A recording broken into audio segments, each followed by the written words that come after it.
الحمد لله رب العالمين، والصلاة والسلام على سيد الأنبياء والمرسلين وعلى آله وأصحابه وأزواجه وذرياته وأهل بيته أجمعين. قال تعالى في القرآن المجيد الفرقان الحميد: أعوذ بالله من الشيطان الرجيم.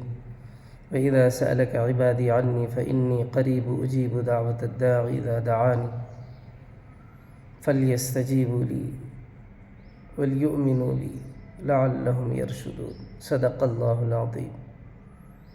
محترم معزز ساتھیوں، پیارے بھائیوں، عزیز دوستوں، رمضان کا یہ بابرکت مہینہ اور اس کا یہ بابرکت دوسرا عشرہ جو مغفرتوں والا، گناہوں سے بخشش والا، اللہ سے معافی مانگنے والا، اپنے گناہوں پر نادم اور شرمندہ ہو کر اپنے آپ کو اللہ کے دربار عالی میں ماتھا پٹک کر کے اس سے معافی مانگے جانے والا یہ بابرکت عشرہ بھی بہت جلد ہمیں الوداع کہنے جا رہا ہے، ہم سے جدا ہونے جا رہا ہے.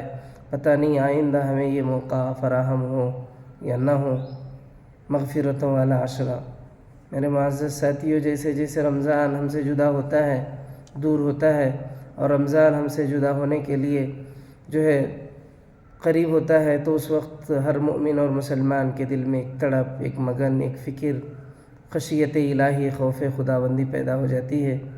کثرت سے عبادتوں اور ریاضتوں کے ذریعے سے اپنے رب کو راضی کرنے کی حتی المقدور ہر اہل ایمان کوشش کرتا ہے. میرے معزز ساتھیوں، پیارے بھائیوں، ایسے تو رمضان المبارک برف کی طرح گھلتے جا رہا ہے. بہت جلد جو ہے کچھ ہی دن باقی رہ گئے ہیں. دیکھتے ہی دیکھتے دوسرا عشرہ بھی ہمیں الوداع کہنے جا رہا ہے. اب بہت جلد آخری عشرے میں ہم قدم جمانے جا رہے ہیں. میرے معزز ساتھیوں، رمضان جیسے بابرکت مہینے میں ہر حال میں ہر مومن اور مسلمان کو عبادت کی کثرت کرنی ہے، مگر ان عبادتوں میں ایک اہم اور ضروری عبادت دعا کی عبادت ہے. دعا کے تعلق سے پیارے پیغمبر نے یوں فرمایا: دعا مخ العبادہ. دعا ہر عبادت کا مغز ہے. ہمیں ہر وقت دعا کرنا چاہیے.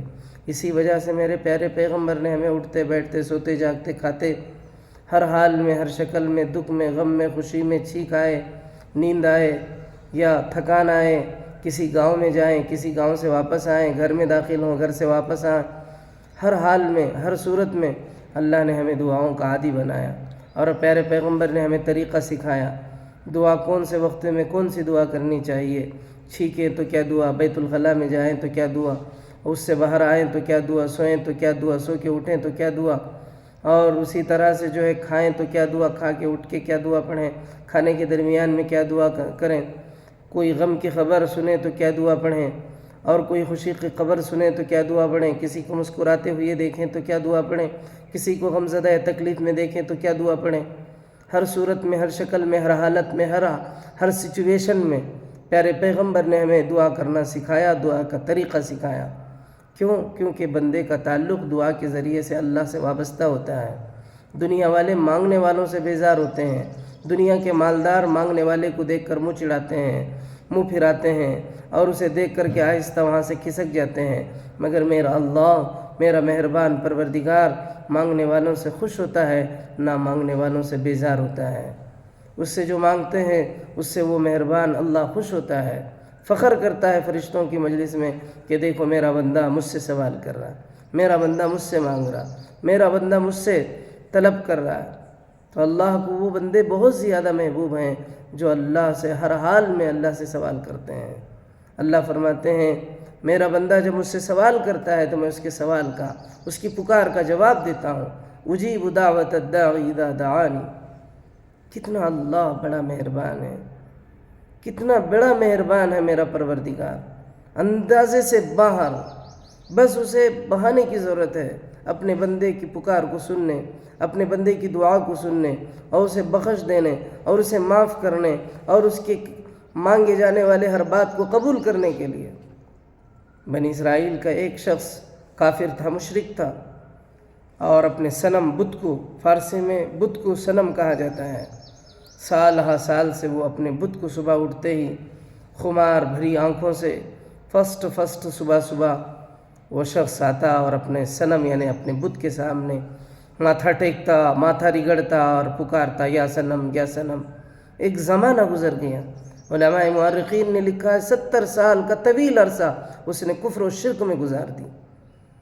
ایک مرتبہ نیند کے خمار میں وہ شخص صبح صبح اپنی آنکھوں کو رگڑتے ہوئے آیا اور اپنے صنم اپنے بت کے سامنے ماتھا ٹیکا اور ماتھا رگڑتے ہوئے وہ جلدی میں یعنی لڑکھڑاتی زبان سے وہ شخص یا صنم کہتے کہتے صنم کی جگہ میں یا صمد پکار دیا۔